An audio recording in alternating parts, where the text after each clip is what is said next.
Sir ನೀವು ಸತೀಶ್ ಜಾರಕಿಹೊಳಿ ಅವರು ಪದೇ ಪದೇ ಡಿನ್ನರು ಕಾಫಿ ಅಂದಾಗ ಸಿದ್ದರಾಮಯ್ಯನವ್ರನ್ನ ಯಾವುದೇ ಕಾರಣಕ್ಕೂ ಇಳಿಸಲೇಬಾರ್ದು, ಇಳಿಸಿದ್ರೆ ನಮ್ಮಲ್ಲೇ ಒಬ್ಬರನ್ನ ಮಾಡಬೇಕು ಅಂತ ತಂತ್ರ ರೂಪಿಸ್ತಾ ಇದ್ದಾರೆ ಅಂತ ಆರೋಪ.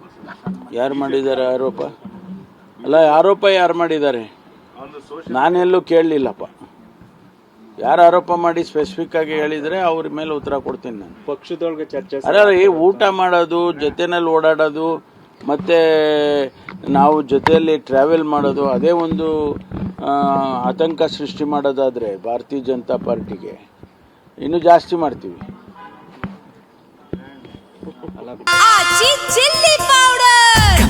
ಸಖತ್ ಖಾರ, ಬಣ್ಣ ಮತ್ತು ರುಚಿ ಆಚಿ ಚಿಲ್ಲಿ ಪೌಡರ್. ಬಿಜೆಪಿ ಅವ್ರಿಗೆ ಆತಂಕ ಇಲ್ಲ ಸರ್, ಕಾಂಗ್ರೆಸ್ ಅವ್ರಿಗೆ ಸ್ವಲ್ಪ ಆತಂಕ. ಯಾರಿಗೂ ನಾನು ಅದಕ್ಕೆ ಕೇಳಿದ್ದು ಅವರಿಗೆ. ನಾನು ಅವ್ರಿಗೆ ಯಾಕೆ ಕೇಳಿದೆ ಅಂದರೆ, ಯಾರು ಸ್ಪೆಸಿಫಿಕ್ ಆಗಿ ಹೇಳಿದ್ರೆ ಅವ್ರಿಗೆ ಉತ್ತರ ಕೊಡೋಣ. ಮತ್ತೆ ಪ್ರತ್ಯೇಕವಾಗಿ ಕ್ಯಾಬಿನೆಟ್ ಆದ್ಮೇಲೆ ಒಂದು ಮೀಟಿಂಗ್ ಕರೆದಿದ್ದಾರೆ.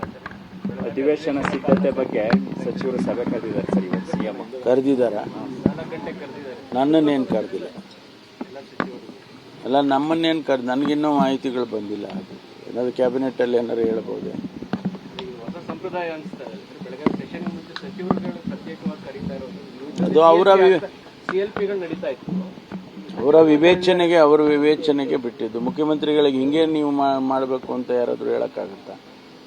ಅವರು ಸಭೆ ಕರೆಯೋದಾಗ್ಲಿ ಅಥವಾ ಅವರು ಚರ್ಚೆ ಮಾಡೋದಾಗ್ಲಿ ಅದನ್ನೆಲ್ಲ ನಿಯಂತ್ರಣ ಮಾಡೋದಕ್ಕಾಗೋದಿಲ್ಲ. ವೇಣುಗೋಪಾಲ್ ಅವ್ರ ಜೊತೆ ಭೇಟಿ ಮಾಡೋದು, ಪಕ್ಕದಲ್ಲೇ ಕೂತಿದ್ದೆ 2 ಗಂಟೆ. ಚರ್ಚೆ ಮಾಡಿದೆ ಸರ್. ನಾನು ಪಕ್ಕದಲ್ಲೇ ಕೂತಿದ್ನಪ್ಪ 2 ಗಂಟೆ. ಪವರ್ ಶಿಫ್ಟಿಂಗ್ ಬಗ್ಗೆ ಏನೋ ಮಾತಾಡೋದು ಸರ್? ಯಾವುದು ರಾಜಕೀಯದ ಬಗ್ಗೆ ನಾವು ಮಾತಾಡಲೇ ಇಲ್ಲ.